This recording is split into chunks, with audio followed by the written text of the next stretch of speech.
सुप्रभात बच्चों, आप सब कैसे हो? पता है आज मैं आपको एक कहानी सुनाने जा रही हूँ।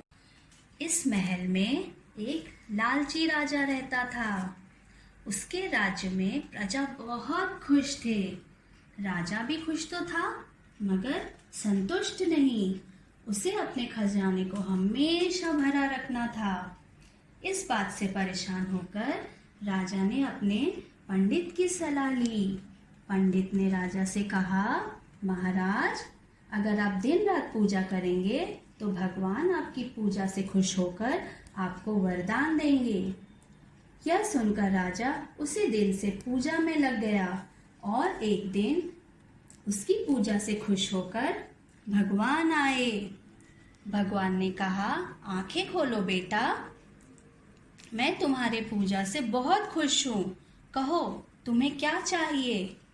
राजा की खुशी की सीमा ना थी। वह तुरंत बोल पड़ा, हे भगवान, मुझे ऐसा वरदान दीजिए कि मैं जिस चीज़ को भी हाथ लगाऊं वह सोने में बदल जाए। भगवान मुस्कुराते हुए बोले, बेटा, तुम एक बार फिर से सोच लो। पर राजा अपनी बात पर अड़ा रहा कि मुझे यही वरदान चाहिए। भगवान ठीक है बोलते हुए चले गए। अब राजा की खुशी की सीमा ना थी। वह भागा भागा राज्य की सारी चीजों को छूने लगा और देखते देखते हर चीज सोने में बदलती गई। अंत में जब वह थक गया और पानी के लिए ग्लास को जैसे ही उसने हाथ लगाया, अरे यह क्या, पानी भी सोने का हो गया। खाने के लिए जैसे ही फल को उसने छुआ, वह भी सोने में बदल गई। अब ना तो राजा कुछ पी सकता था और ना ही खा सकता था। यह देखकर राजा बहुत परेशान हो गया। इतने में उसकी बेटी भागती भागती आई और जैसे ही उसने राजा को छुआ, वह भी सोने में बदल गई। यह देखकर राजा बहुत दुखी हो गया और भागा भागा दोबारा पूजा करने लगा। उसकी पूजा से खुश होकर भगवान वापस आए और उन्होंने पूछा, बोलो बेटा, तुम्हें अब और क्या चाहिए? इतने में राजा ने कहा, हे प्रभु, मुझे दिया हुआ वरदान आप वापस ले लीजिए। मुझे कुछ नहीं चाहिए।